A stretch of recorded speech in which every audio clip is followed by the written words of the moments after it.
समाजाला जे आरक्षण मिळालेले आणि जे आरक्षणापासून वंचित राहिले त्यांच्या नोंदी सापडायला लागल्यात. समिती आणखी सापडणार.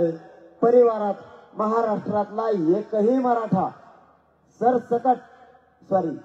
सगळ्या सोयऱ्यात या शब्दाखाली महाराष्ट्रातला एकही मराठा आरक्षणापासून वंचित राहू शकत नाही. हे तुम्हाला मी प्रामाणिकपणाने सांगतो.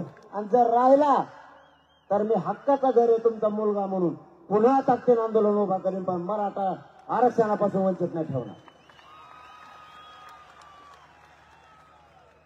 परिस्थितीला आता या दोन गोष्टी झाल्या तुमच्या लक्षात पण आल्या. याचा फक्त डेटा पाहिजे 54 लाख नोंदीचा. आता सगळ्या सोयऱ्यांच्या बाबत जे अधिसूचना राजपत्र आहे, जे शासन निर्णयाचा अध्यादेश व्हायला पाहिजे तो मात्र याच्यात नाही. आणि माझी बांगे साहेबांना विनंती, तुम्ही हे प्रयत्न केले आणि त्यासाठी इथपर्यंत आलो. आम्हाला मुंबईला यायची हौस नव्हती. आम्ही सुद्धा कष्टकरी लोक आहेत, आमचे सुद्धा काम आहे, आम्हाला काही अडचण नाही. आमची अशी इच्छा आहे की तुम्ही आजच्या रात्री आम्हाला हा अध्यादेश द्यावा.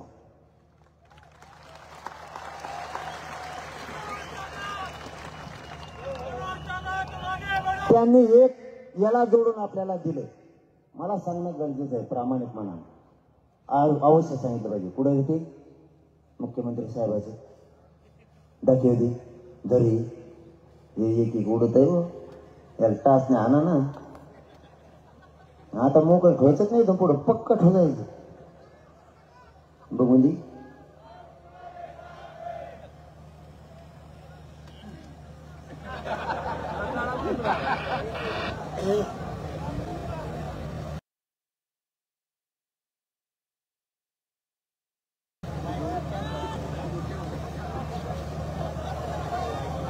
त्यांचं असं म्हणणं आहे की ज्या सगळ्या सोयऱ्याच्या व्याख्यासह आपण अध्यादेश करणार आहे, असं सुमंत भांगे साहेबांचं, सामान्य प्रशासनाच्या सचिव साहेबांचं म्हणणं आहे की त्यावरती सगळ्या सचिवांना सह्या केल्यात, उपमुख्यमंत्री साहेबांना पण केली आणि मुख्यमंत्री साहेबांना पण केली. हे सुद्धा मी मीडियाला देणार. तरीही माझं म्हणणं आहे, जर इतकं झालंय तर थोड्याच गुंतून कमवून ठेवलं तेवढा अध्यादेश आज संध्याकाळपर्यंत द्या. तुम्ही काहीही करा किंवा रात्रीतून द्या. आम्ही वाटल्यास आजची रात्र इथंच काढतो. आम्ही आज 26 जानेवारीचा सन्मान करून, कायद्याचा सन्मान करून आम्ही आझाद मैदानाकडे जात नाही. पण मुंबई मात्र आम्ही इथून सोडली. प्रशासनाचाही सन्मान करतो, शासनाचाही करतो. तुम्ही जर एवढं केलंय तर मग तेवढा अध्यादेश द्या. मी आणि माझा हा समाज या काही घोषणा आहे का, काही प्रश्न आहे?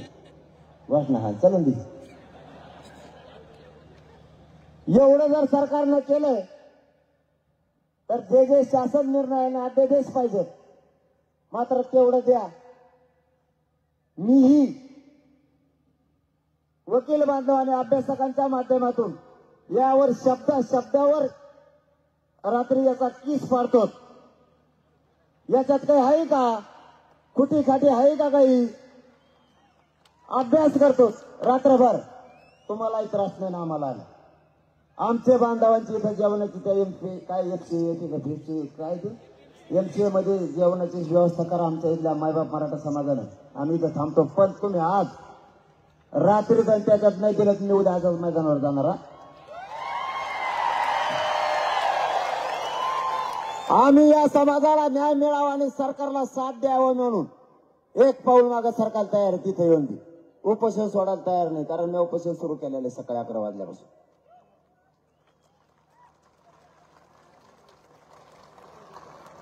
पाणी पितोय, फक्त पाणी पितोय. उपोषणात मी पाणी सुद्धा सोडून देत असतो. मी माझ्या जातीसाठी मरायला सुद्धा भेटणार बी नाही.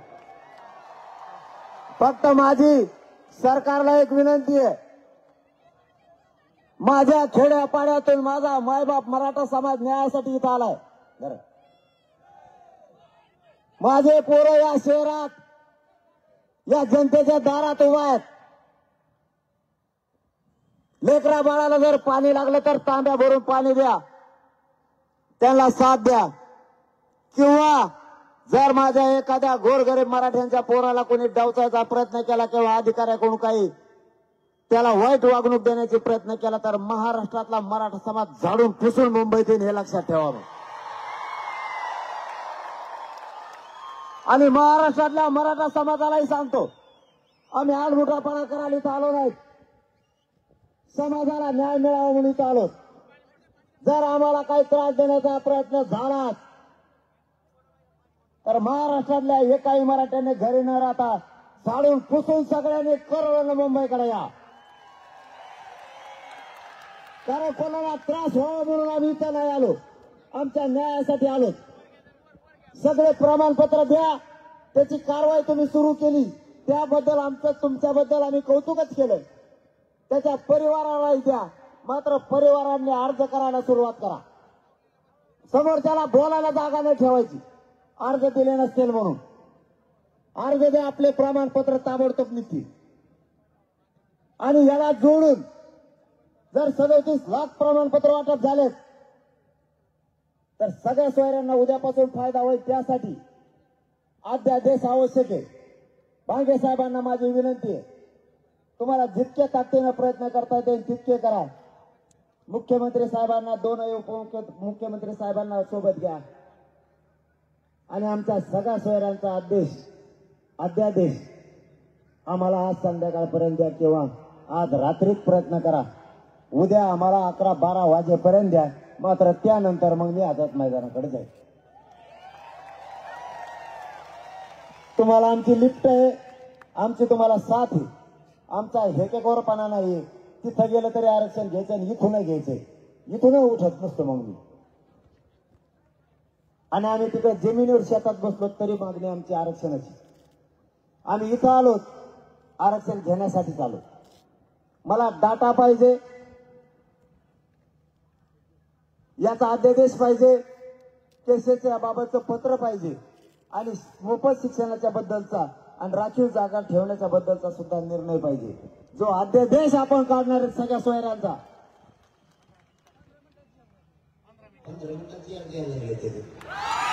हे म्हणते का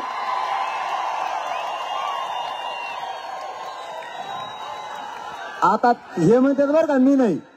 मग ते जर अध्यादेश आपल्याला 15 मिनिटात देत असले तरी आम्ही आझाद मैदानाला जाणारच आहे. दिले तरी आझाद मैदानाला जाणार, नाही दिले तरी जाणार. दिले तर गुलाल उधळायला जाणार, नाही दिले तर आमरण उपोषण करायला जाणार. सुट्टी आपल्यापाशी नाही तरी आम्हाला त्याच्यातलं बारकाईने वाचायचंय. याच्यातलं एखादा फक्त शब्द फिरतो हो केला ना, तुम्ही लय बाहेर आवडतात, त्यामुळे मला पटकून बाहेर यावं लागतं. मग वाचण्यावर देणं असतं. मी रात्रंदिवस जागा आहे मायबापावर, शपथ सांगतो मी शब्द फिरतो वाच नाही. मला ते वाचितो मी, कोणचा काय शब्द बोललाय सचिव याच्यावर ध्यान देतो. चुकीचा शब्द आहे का, याच्यात काना मात्रा हुकला काय, माझ्या बापाचं बापाच्या पोराचं वाटोळ होईल एक जर काना मात्रा हुकला. एवढं लढून आपला उपयोग नाही होणार, म्हणून याच्यावर अभ्यास करावा लागतो, याच्यावर ते वाचायला लागतं. वेळ दिला, उलची कुशीर झाला का बाहेरचे दणका चालू होतो. तणा दोन ते हलग्यावाले तुमचा तालच चालवतो. मला वाटतं मला बोली का कोण चलावं आपलं बाहेर पाठकून, म्हणजे तुमचा विश्वास दाखवतो असं नाही. तुमचे इतके विश्वास माझ्यावर कोणावरच नाही, कोणावर टाकत नाही तुम्ही, इतका माझ्यावर विश्वास टाकतात. त्यांचं काय होतंय बघूयात. आपण त्यांना आत्ता आणि रात्रीचा वेळ दिलाय, त्याच्यावरती आता अभ्यासक बोलून जे महाराष्ट्रात कोणी अभ्यासक असतील त्यांनी रातोरात या, आम्हाला सांगू लागा, नाही तर उद्या त्याला परत तिकडे बॉम्बलाचा तिसरं. हे नाही ते नाही, तो काही शब्द घ्यायचा असल्यास सांग इकडे. आपण त्याच्यावरती चर्चा करूयात, त्याच्यावर अभ्यास करू, त्याच्यावर वाचू. आपणही संध्या